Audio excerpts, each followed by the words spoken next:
Hey you guys, I'm Carson Rouse, back with Business Buzz, where we focus on business, entrepreneurship, and investing. Today, we're going to be talking about the worst businesses that you can ever start. Usually on this channel, we like to give you guys great business ideas that not a lot of people are talking about. Generally, a good business should be something that's worthwhile, pays well, and enjoyable to a certain degree. However, in today's video, that's the exact opposite of what you'll be getting. In today's video, I'm going to try to save you guys some of the time and agony and help you from being deterred from entrepreneurship with some of these bad businesses. All of these ideas that I'll be telling you guys about are pretty popular, and they're bad in more ways than one. They may be super boring or have a really low success rate or even just be outright scams. But of course, with all these ideas, there will be people who have tried them and done really well, make a lot of money, and not agree with a single point that I'm about to tell you guys, but that's just the nature of having my own opinion. Keep in mind though, if you are really passionate about one of these businesses and you really want to start one, don't let some random guy on the internet tell you not to try it. Do you. Do whatever you want to do. Try what you want to do. But before we get into the video, make sure you guys go down and like this video. Please do it for me, just smack it. Number 1, photography.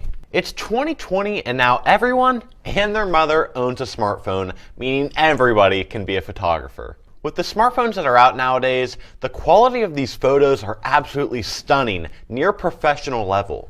Little fun fact for you guys, we actually film all of our videos on an iPhone, believe it or not. I think they come out looking pretty good. Of course, someday if we have the funds, we'll go out and get a really nice camera, but for right now, it's doing just fine.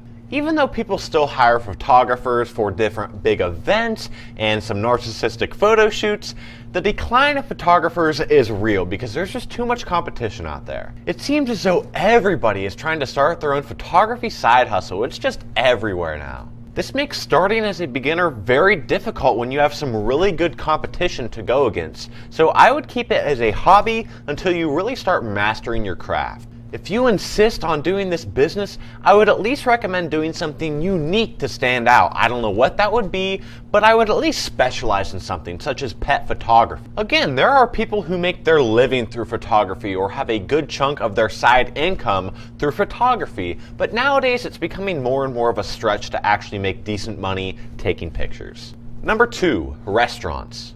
Unbeknownst to many, starting your own restaurant is one of the most difficult businesses to get yourself into. When you start your own restaurant, it's going to eat up a ton of your time even after you're well established. 5 years down the road, you're still going to be working a very long time.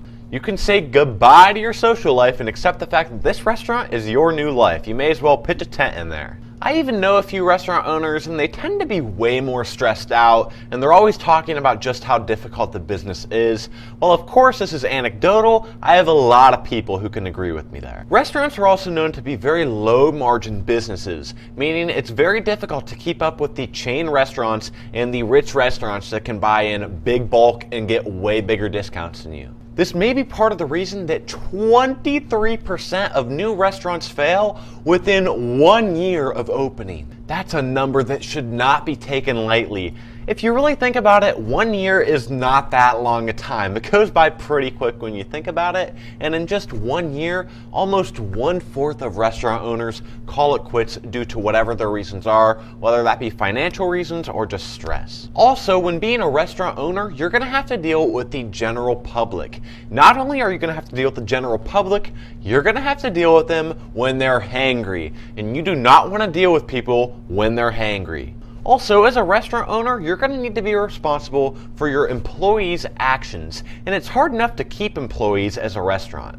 A lot of restaurant employees tend to be young, irresponsible teens who only end up working for a few months if you're lucky, and while they do work, they don't put in the best of efforts. Not to mention, restaurants are one of the most affected businesses when it comes to a recession, so if there's bad economy coming, your pockets are going to be very thin.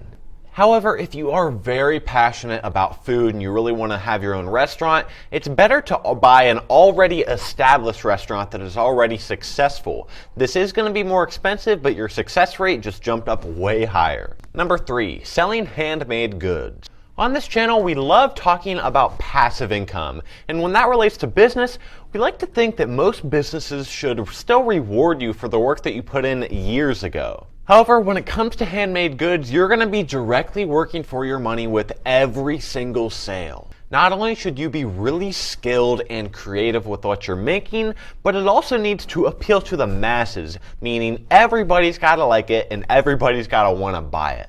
That makes this business way tougher to scale, and with sites like Etsy, the competition is very high and you're going to be competing with some really good artists. Even if you are fortunate enough to get a ton of demand for your product, it's hard to keep up with that. If you're going to be hand making all of your goods, it's tough to keep up with a lot of orders, and you're going to anger and frustrate a lot of your customers and lose business. Lots of people are really artsy and can make things or bake cookies really well. So your competition, again, is going to be rough to deal with, making this more of a good hobby to get into. Number 4, YouTube channel. So on this one, I thought that I would roast myself after bashing some of your guys' business ideas. Making money on YouTube, while it has a lot of potential, it's generally not worth the time. If you've never tried to start your own YouTube channel or never put, real effort into it, you'll be surprised to know just how much work and time goes into just one video. It can be super degrading to spend 1 hour writing a script, 20 minutes filming, another hour editing, only to see that your video gets 10 views and a hate comment.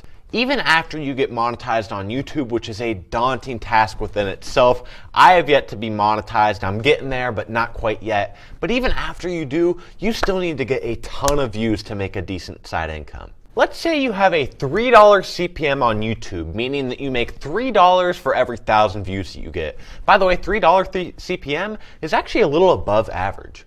Even with a $3 CPM, you're still going to need to average at least 1 million views per month to make a modest salary of $36,000 per year. Of course, on YouTube, there's other ways that you can make money, such as affiliate marketing and merchandise, but ad revenue, it's tough. While it is every teenager's dream to become the next PewDiePie, it is not as wonderful as it seems, unless you are PewDiePie, because he's just making way too much money.